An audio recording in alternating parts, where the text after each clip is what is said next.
Bonjour, bienvenue sur ma chaîne pour l'introduction à vos lectures du mois d'avril 2024. J'espère que vous allez tous et toutes très bien. Je me réjouis de vous retrouver. Alors, la tendance du mois d'avril. La tendance est au renouveau pour les Capricornes et les Gémeaux. Il est nécessaire, peut-être, en tout cas conseillé, de transformer ou de comprendre quelque chose pour les Béliers et les Sagittaires. Il y a beaucoup de joie, de bien-être, de clarté d'esprit pour les Poissons et les Scorpions. Beaucoup d'équilibre ou alors quelque chose à équilibrer ou à concrétiser pour les Verseaux et les Vierges. Il est nécessaire, en tout cas conseillé, d'apporter un changement, que ce soit de manière générale dans votre vie ou que ce soit dans vos relations pour les signes du Taureau, de la Balance et du Lion. Et enfin, les cancers devront cultiver la patience ce mois-ci. Il y a beaucoup de créativité disponible, mais il va falloir faire preuve d'un peu de patience. Malgré tout, les énergies sont bonnes pour tous les signes, quel que soit ce que vous avez à poursuivre. Moi, j'ai l'impression que les choses s'ouvrent, ce sont de belles énergies et ça bouge. D'accord ? Voilà, alors je vais vous présenter les jeux que j'ai utilisés. Pour les énergies qui viennent de l'extérieur, pour vous, je n'utilise que les lames majeures à chaque fois. Et j'ai fait appel au Radiant Wild Tarot, qui est un tarot qui est très symbolique, très coloré. Donc le dos des cartes se présente comme ceci.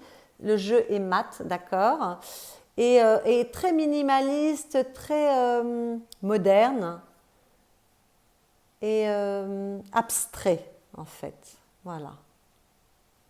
Très joli jeu. Donc ça, ce sont les lames majeures que j'ai utilisées pour vos tirages, mais je vais vous présenter rapidement les lames mineures pour que vous ayez une idée de l'ensemble, voilà, des cartes du jeu, vous voyez.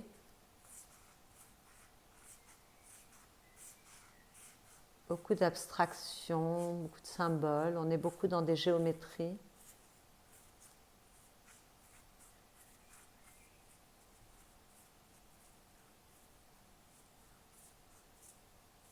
Voilà pour le Radiant Wild Tarot, très joli jeu.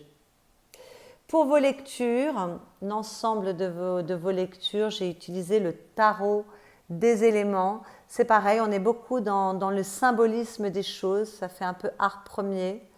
C'est un tarot qui est très riche au niveau des symboles qu'il transmet. Donc si vous êtes assez créatif, vous avez de l'imagination, peut-être que ça peut vous parler. Donc le dos des cartes est assez simple comme ceci, c'est un jeu qui est brillant. Et vous voyez, voilà, la symbolique est très forte. On est dans les éléments, bien évidemment, donc les épées deviennent de l'air, hein, l'élément air. Les deniers, c'est l'élément terre qui est représenté. Les coupes, l'élément eau.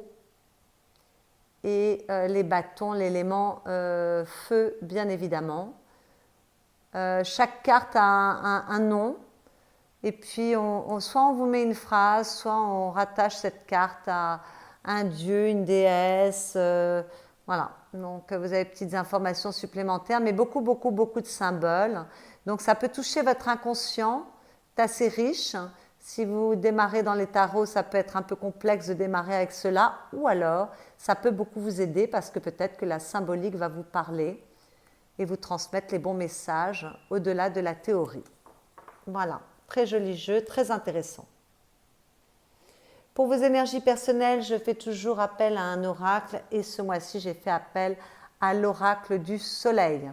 Voilà, donc bien évidemment, comme vous l'imaginez, on parle d'astrologie en faisant référence aux signes et aux planètes. À gauche, la planète, à droite, le signe, en haut, on fait quand même référence à la numérologie et au centre, beaucoup de symboles également. Beaucoup de couleurs et beaucoup de symboles. Donc on est toujours dans le même état d'esprit. Bien évidemment, les jeux que je choisis pour vos lectures, j'essaie qu'il y ait quelque chose qui relie les jeux les uns aux autres, enfin qu'il y ait une certaine cohérence.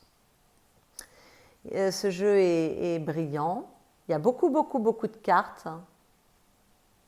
Énormément de cartes. Voilà, le dos est représenté comme ceci. Et enfin, pour vos petits messages conseils, j'ai fait appel au petit oracle du tarot.